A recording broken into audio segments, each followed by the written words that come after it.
Today's session will be about mates and fours and specifically how you can go about solving them, some tips and tricks, and and other ideas like how you can maneuver them, as maneuver your pieces, and how you can use existing themes which already come up in problems to figure out a path to solve this problem. You'll understand it better once we show the first few problems. So, Marian, anything else before we start? Yes, welcome everybody. Happy to see so many participants from India and using this occasion to congratulate to fantastic success of Indian teams in Olympiad. Absolutely new superpower, India winning both sections, open and girls. And as you know, our host Anirudh is Indian by origin, but living currently in Singapore, and he will be witnessing great match for the world champion between Gukesh and Tingley. So, not less than 55 participants from India in registered for this webinar, and only more numerous are Chinese, some 70 participants from China. We are turning to mate in 4. Usually it's called just more movers, but mate in 4 is selected as the section that will be included in the World Cadet and Youth Solving Championships. And first two examples, just take note about the typical material in many 4 movers and more movers. This is a lone white rook or a lone white bishop, quite often playing very precisely to achieve some goals. What goals? Okay, you will see. Okay. And before we start, I can see that there is one important question which asks, what is some book that explains the process of composing a study or problem? So, Marian, do you want to answer that?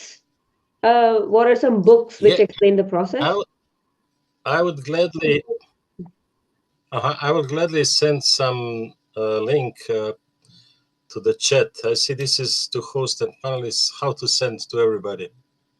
Just Okay, click on let's host and see. panelist and click Uh-huh. on everyone. Yeah. Okay. Uh, to hosts and panelists, and you will forward, yes? Yeah, sure. Okay. So if you can see what's written in the chat, in the announcement of the 8th Youth Chess Composing Challenge that our federation organizes every year for young composers up to 23 years, you can find 3 wonderful articles on composing endgames. And this is a perfect start for anyone interested in composing endgames.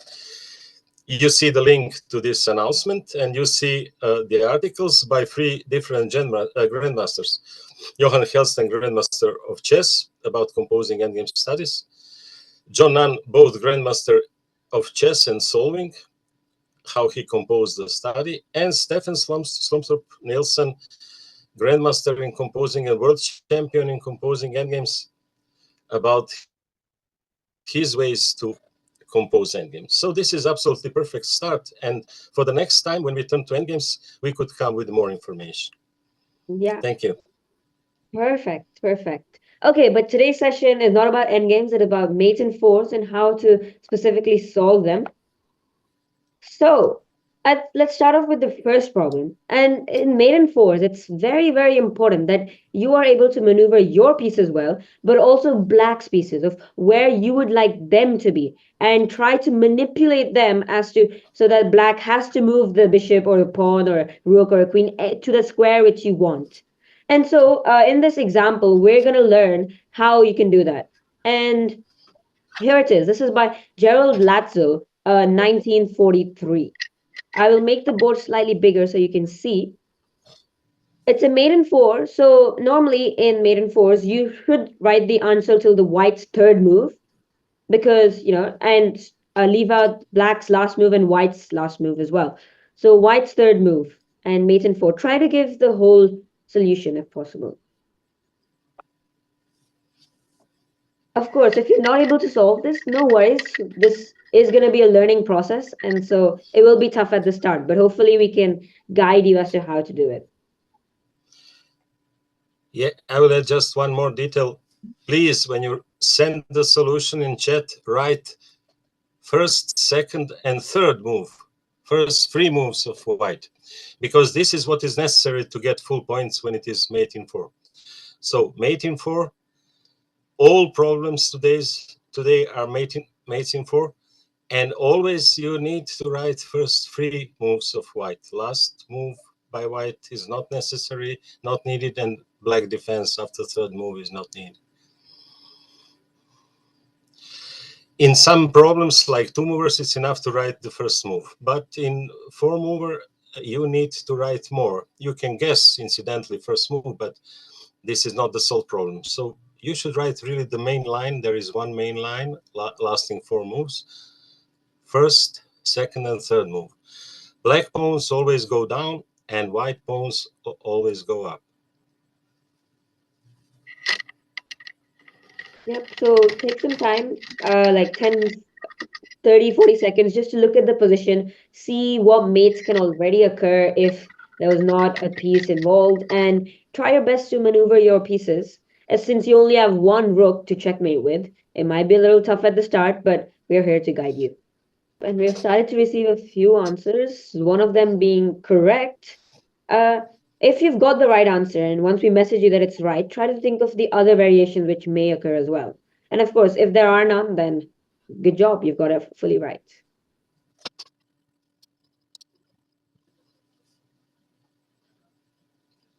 So you're doing well.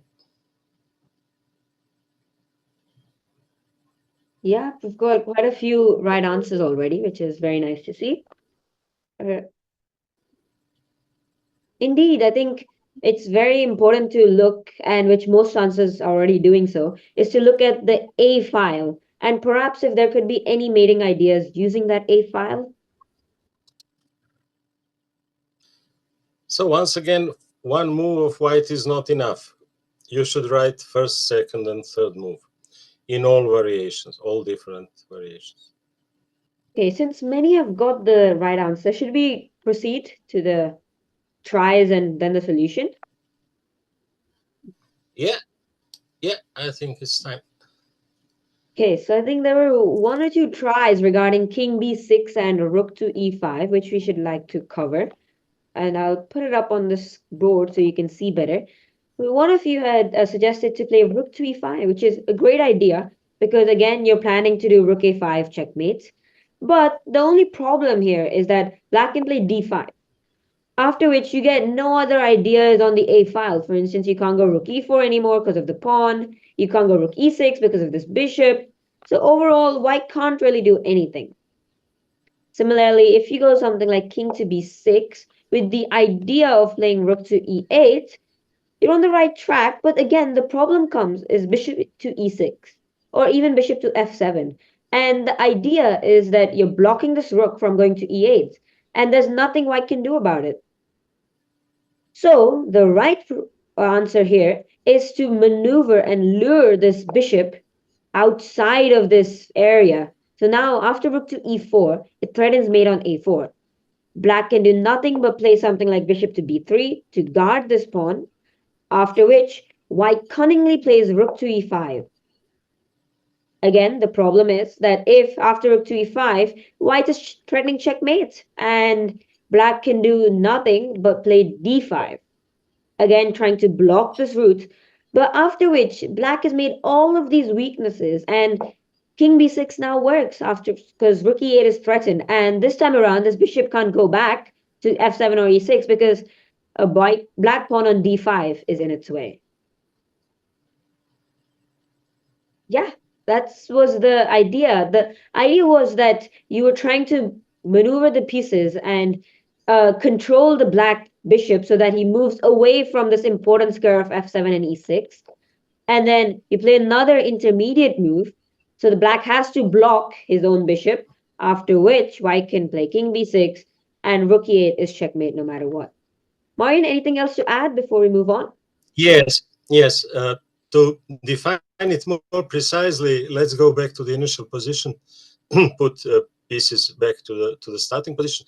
To define it precisely, what white does here is making black bishop make a critical move over critical square e6. So bishop goes over critical, sorry, not e6, d5, over critical square d5. And now white with rook e5 pushes black to close the line on the critical square d5. So while bishop was on another side, it was not interference. Now it is interference, and after king b6, black can do nothing. But one more important thing for the solvers. Instead of d5 in this position, after rook b3, black can play bishop d5. And this is obvious completely that you will capture. But in solving competition, you need to write down this variation because this is variation of full length. So any variation of full length ending in fourth move should be written down to get full points. That's about it. Yeah, and I guess this is how it should look like. No matter how obvious they are, you have to write two dot dot dot bishop to d5, rook into d5, and two bishop c4. Afterwards, there's rook a5 check, and you don't have to write the final part. So that is black's third move and white's fourth move. You don't have to write that, but you have to write all of the other moves if they are of full length. So four moves. Okay, let's move on to the next one. Another important thing is trying to force black to play a move which she doesn't want to. So in this position, how can you try to force black to make the wrong promotion?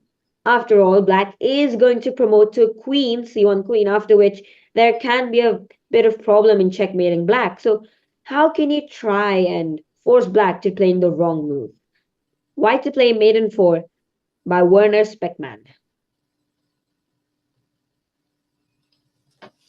Once again, when you start writing solution down, don't forget second and third move of white, because in this case, even third move of white is not that obvious. You have to think a bit. And again, we have rooks as typical pieces for long more movers. They could maneuver on some same file or rank in a very precise way. And usually you have to think very precisely and to maneuver very precise. So black pawns go down.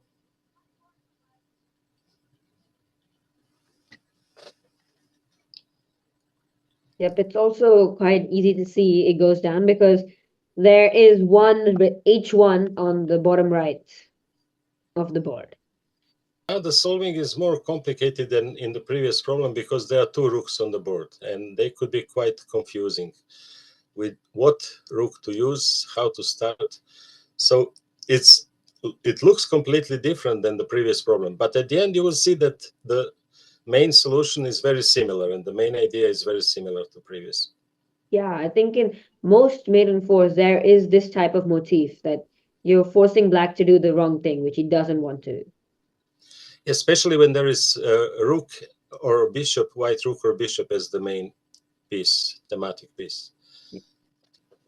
So this one is tough. Take care about notation. Someone wrote rook d1, which black can capture with c-pawn and promote to queen. So look at the chessboard. There are numbers and squares, A, B, C, D, and from bottom to up, 1 to 8. Here, white can use coordination of two white rooks either on 7th and 8th rank or on E and F file. Usually we do it on 7th and 8th rank, but in this case, you can think also about F and E file to coordinate two rooks to control two parallel lines. Oh, and we've got a few perfect answers incoming as well, which is nice to see. Some good ideas with wrong notation written too.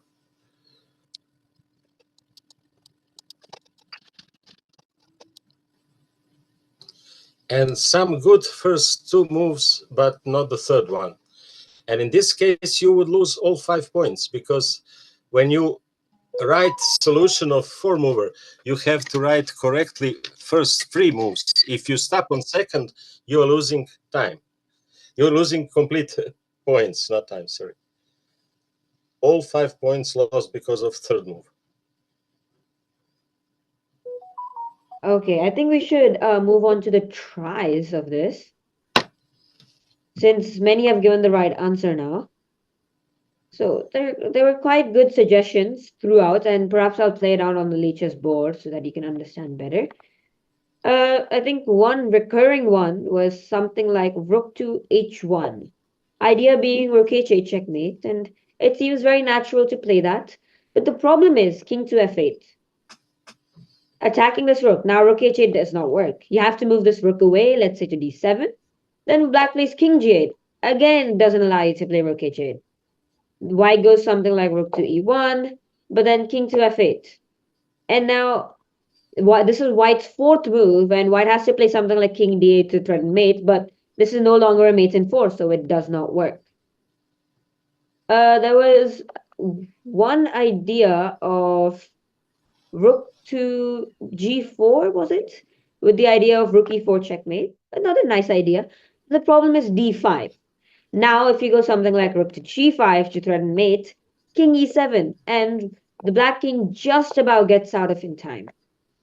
So that doesn't work. Another nice idea was something like rook ff7. It's quite an intuitive move to get the rook on the seventh rank and start giving checks, but no, it doesn't work. Black has something like c1 queen. If you play rook d7, good idea, but king f8. Now you have to move this rook away, and there is no checkmate in 4 because the black queen on c1 is also present.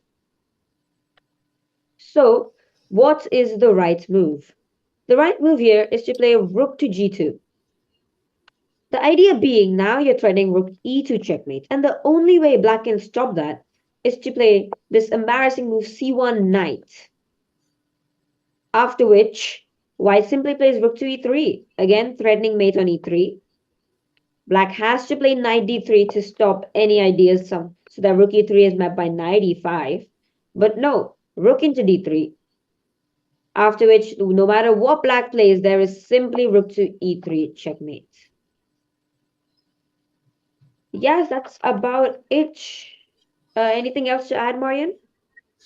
Yeah, this third move, which is a strong practical move, rook captures knight, many of you missed.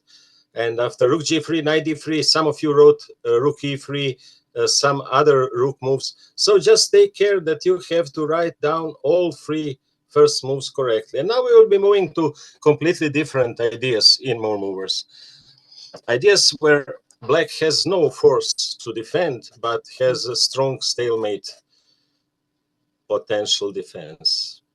Yeah, exactly. I think in this problem, it's important to understand that you are supposed to avoid stalemate. And that happens in some problems as well, that you're supposed to avoid stalemate and use the indirect attack, something which we learned in our previous two sessions as well, and using batteries.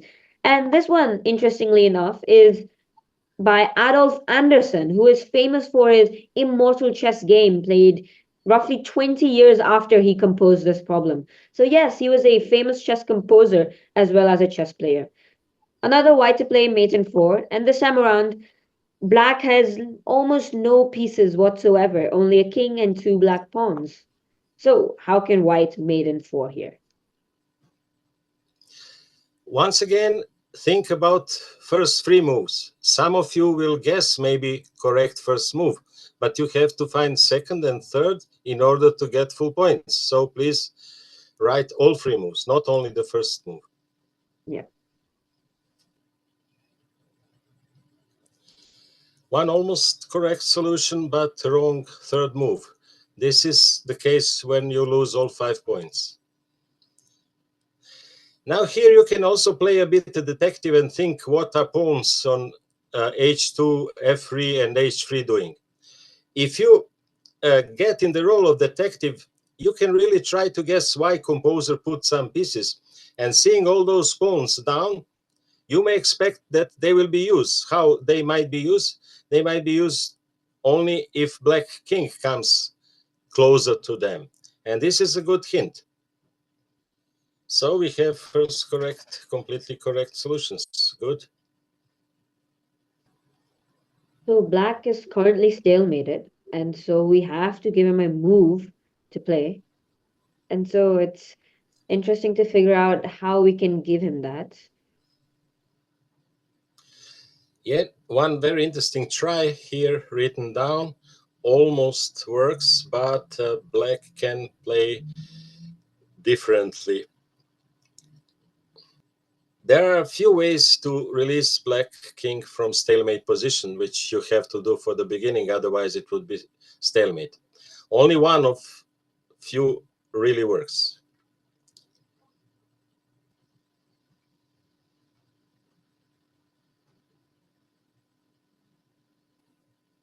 Still not so many correct solutions. Okay, perhaps we should give them a few tries which don't work so that it can guide them in the thinking process.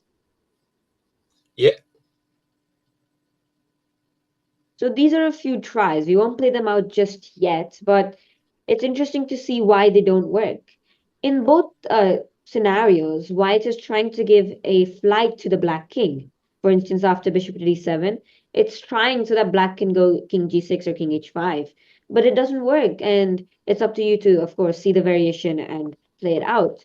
Similarly, bishop c7 doesn't work, this time trying to threaten mate because the black king simply just gets away. So maybe we'll give 1 minute more before we start the solution. Yeah, we could see this try bishop d7 a bit longer. Bishop d7, king g6, king g8, and now for black's strongest move is to play h6 or h5. Let's check it. Bishop d7, king g6, bishop e6. No, bishop e6, sorry. Second move. Now black shouldn't play king h5, but black can play h6, for instance, with pawn. King h5 is not good, yes, because of king g7, but pawn h6 or h5 should be enough, yes, to defend. I think the main issue with black is the fact that if he played king h5, he lets him play king g7. Now black has only one move to play h6, which is a diminishing move, after which bishop to g4 is checkmate. On the other hand, if black plays h6, white can no longer try and activate his king, and so there's no mate in 4. And if you play king g8 on the second move, which one person has just asked, then simply, again, black can play h6. There is nothing which white can do, because if you move these bishops away from their protective dens, then black can simply run away. And if f4, then black can play king h5, and there's no mate, because if bishop e8, then there's king to g4. This time around, the f pawn has moved away. Okay. So Okay, maybe we maybe time start. to see the solution. Yeah. The right move is indeed to play bishop to h5, which many of you spotted correctly. The idea is that now, once black is forced to capture this bishop, white quickly plays king to g7. Now, black has no other moves. He can't move anywhere with his king, so he has to play h6. But this ruins a flight for the black king, since now it cannot run away there, and white plays this important move, king to f6. Again, black now only has one more move, that is to play king h4, after which king to g6 is checkmate. And I think it's very interesting to note why bishop h5 is important and not any other move, is because of the fact that king g6 is possible in all scenarios, except for when white plays bishop h5. Now, king g6 is not possible since black has only one move. He has to capture the bishop, after which king to g7, h6, king f6, king h4, king g6 mates. Yep, that's it. Marian, anything to else add before we Yeah, move? just a piece of conclusion. When there is stalemate in the air, it means that white has too many strong forces on the board, and you may expect some of them to be sacrificed. So in such stalemate positions, sacrifice is quite often happening. It's logical. And another unusual move in stalemate position is this closing the line of your own bishop with king f6, just to allow another black king move. So we will see something similar in the next problem, but on the more complex level. Let's see how it will work. Yeah.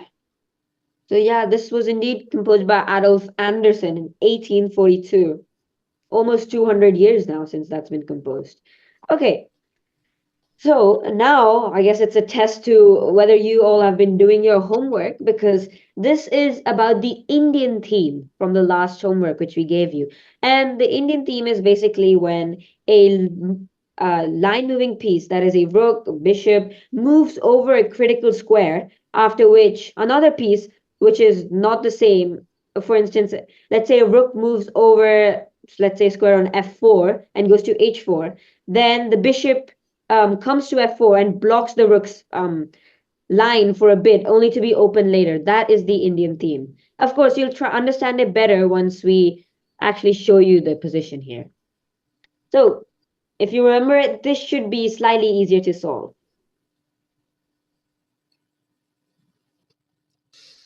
So once again, a rule about stalemate in the air.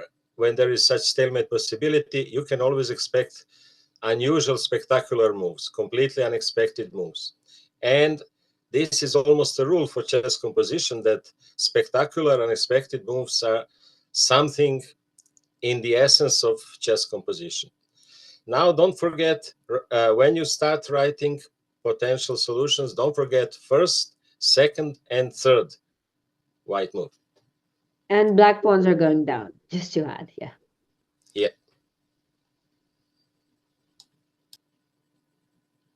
Congratulations. I mentioned many Indian participants, but haven't mentioned many Serbian from my own country. And now I'm proud to see one girl solving it perfectly. Yeah, it's quite wonderful to see. By the way, the same girl won bronze medal in solving chess problems on European Youth Championship in Prague. So no wonder she solved it. Yeah. Yeah, but we're also starting to see some good answers from others as well. And now we have some good first move and wrong second move. Take care. And again, some cases of wrong notation, mixing really board if it starts from first rank or from eighth rank. Take care about notation. King h8 for black is impossible move. This is king a1. And one more correct solution.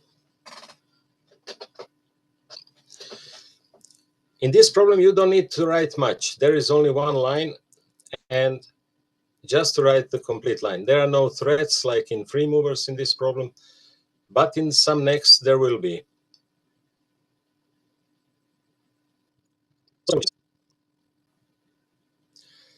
There is one attempt to play bishop b3. This is in fact a correct try. It works after king a1, but it doesn't work after king b2. So after bishop b3, king b2.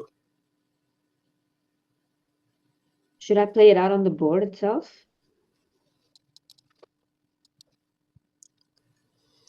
Okay, I would suggest we show some of the tries before we move on to the answers. Okay.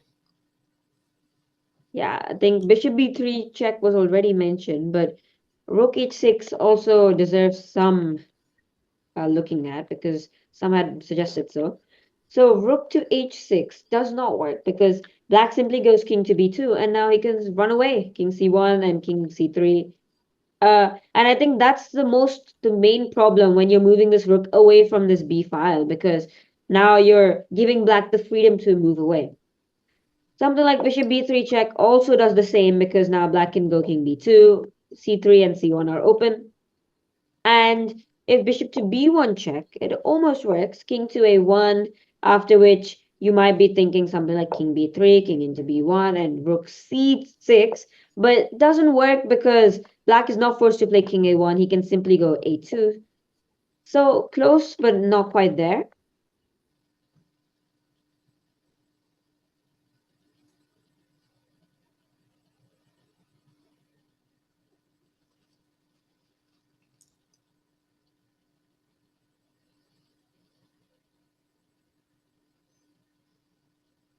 Okay, Martin, should we tell the right answer here?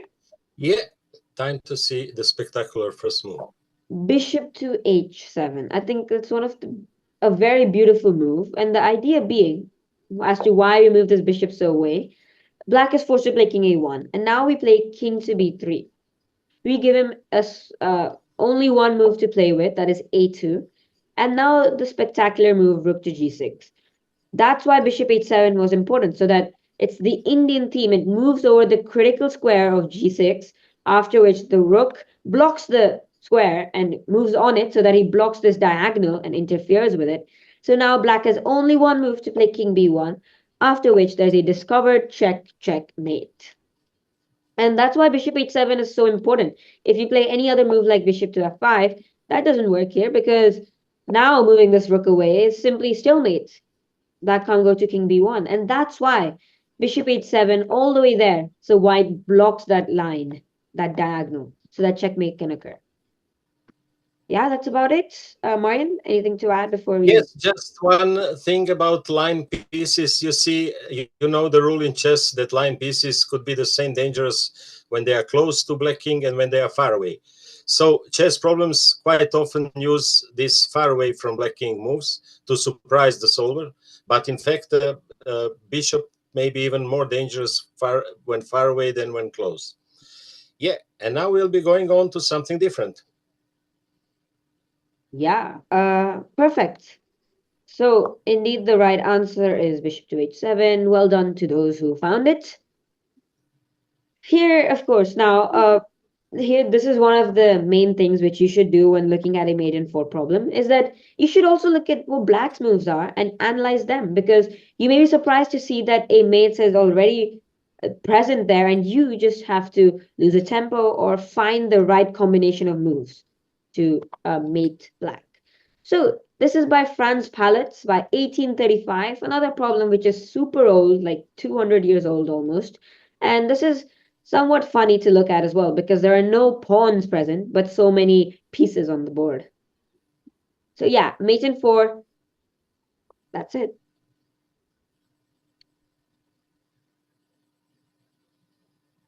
And I would suggest just take a few moments just to look at the position, see what black can do, what moves black has, and perhaps what moves you can play so that black you can maneuver the black pieces somewhere else so that you can checkmate.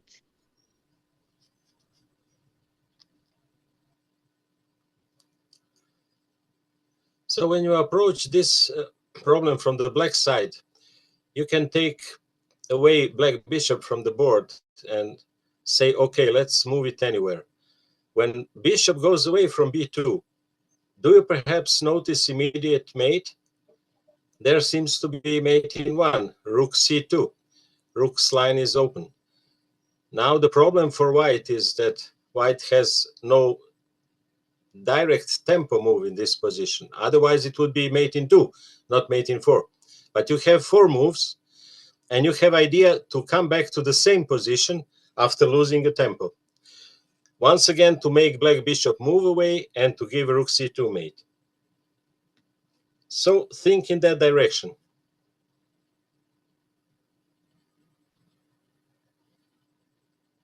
Yeah, one perfect solution. Congratulations. Great. Some correct solutions appearing. Bravo. Yeah, again, don't forget to write second and third move. First move is not enough for any point. In solving competition, you get 0 point for just first move. You have to write down up to the third move of white. The only thing you may not write or should not write is the mating move and the defense of black before the mating move. Okay, this will be our last problem for the day, so try your best to solve it. I know this is a tough one, but it's nothing which you can't do.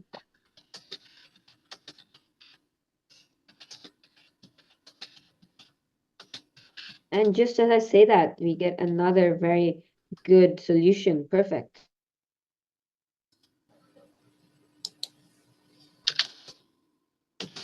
Okay, I think I'll show the tries right now, just to get everyone on the right track.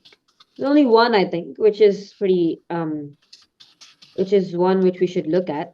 That is king moves c5.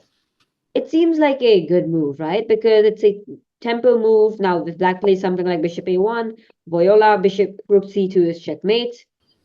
Now, but the problem is bishop to a3, and this is a check, after which white has to move it away, and then black can again play bishop b2, and the same problem arises.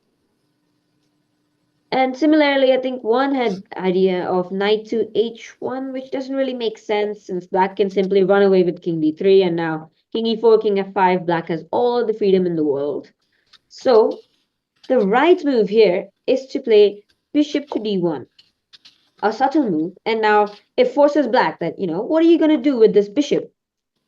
If you move the bishop away to, let's say, a1 first, then white has lots of moves like rook to d2 or rook to e2, after which black has to play bishop b2 and there's checkmate. And a similar problem arises with bishop to a2. But the main problem is how to deal with bishop to c1. Now, if you play something like rook to e2, black plays bishop to e3 or bishop to d2, blocking this rook's path, and you can't do anything about it. So, the right move in here is indeed to play bishop to c2. A subtle move, and you're now threatening knight to e4 checkmate, because d3 is covered by this bishop.